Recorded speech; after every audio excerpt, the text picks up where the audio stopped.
Assalamualaikum warahmatullahi wabarakatuh. Kembali lagi dengan Ustadz Sabanul Yamin. Apa kabar hari ini mahasiswa sekalian? Semoga dalam keadaan sehat walafiat.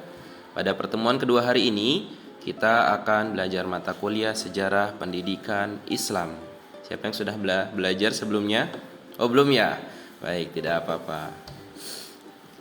Capaian pembelajaran lulusan, yakni mampu menerapkan pemikiran logis, kritis, sistematis, dan inovatif dalam konteks pengembangan implementasi ilmu pengetahuan dan teknologi. Kemudian CPMK-nya atau capaian pembelajaran mata kuliahnya, mahasiswa mampu memanfaatkan sumber belajar dan media pembelajaran berbasis TIK untuk mendukung pelaksanaan mata kuliah SPI atau Sejarah Pendidikan Islam.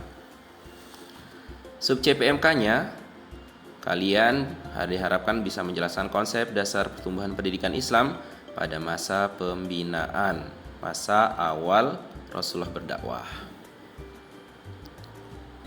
Nah, ayo tebak, kira-kira kapan masa pembinaan pendidikan Islam? Ada yang tahu? Kamu tahu? Ya, kita jawab bersama-sama, kapan masa pembinaan pendidikan Islam?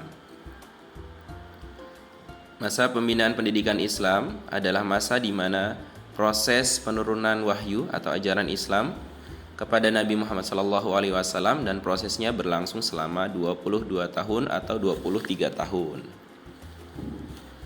Sejak Nabi Muhammad SAW menerima wahyu dan menerima pengangkatannya sebagai Rasul sampai dengan lengkap dan sempurna ajaran Islam menjadi warisan budaya umat Islam hingga saat ini. Nah, tahukah kamu apa saja karakteristik masyarakat Mekah pada saat masa pembinaan Islam? Karakteristik masyarakat Mekah pada waktu munculnya Rasulullah adalah Mekah sedang melewati masa kebodohan atau jahiliyah, penyembahan berhala di mana-mana, orang melakukan judi, dan juga perzinahan terjadi di mana-mana. Pembunuhan bayi perempuan marak pada saat itu. Kaum wanita merupakan kaum yang paling rendah derajatnya dan tradisi dianggap hal yang mutlak dan sangat sulit untuk ditinggalkan. Mahasiswa sekalian, tahukah kalian bagaimana perkembangan pendidikan Islam masa pembinaan di Mekah?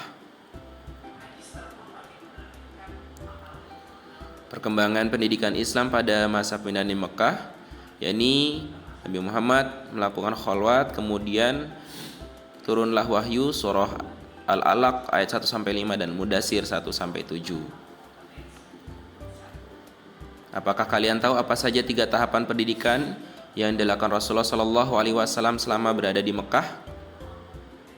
3 tahapan itu, yang pertama pendidikan kepada perorangan, kemudian kepada Bani Abdul Muthalib, dan yang ketiga seruan dan ajakan kepada masyarakat secara umum.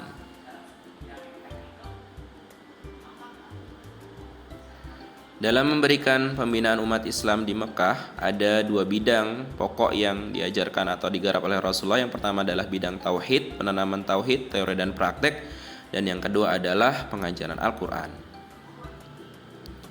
Karakteristik, apakah kalian tahu? Kita akan belajar tentang karakteristik masyarakat Madinah. Karakteristik masyarakat Madinah yang pertama adalah pelanggaran hukum merupakan sehari-hari bagi mereka, tidak jauh beda dengan masyarakat Mekah. Pertikaian suku di mana terjadi dan tidak ada pemerintahan yang mengatur tentang hukum. Perkembangan pendidikan Islam pada masa pendidikan di Madinah adalah periode pendidikan ini terjadi pada tahun 622 sampai 632. Dan usaha yang pertama dilakukan adalah membangun Masjid Quba. Refleksi, dengan Islam berawal dari setelah Nabi Muhammad diangkat menjadi Rasul dan pendidikan Islam dijalankan oleh Rasulullah SAW melalui 2 periode Mekah dan Madinah. Rasulullah diperintahkan menyampaikan ajaran Islam agama pada umatnya, dan juga beliaulah menjadi pendidik pertama dalam agama Islam di Mekah. Pendidikan diawali dengan sembunyi-sembunyi dan kemudian dengan terang-terangan. Terima kasih sudah menonton video ini, semoga bermanfaat. Wassalamualaikum warahmatullahi wabarakatuh.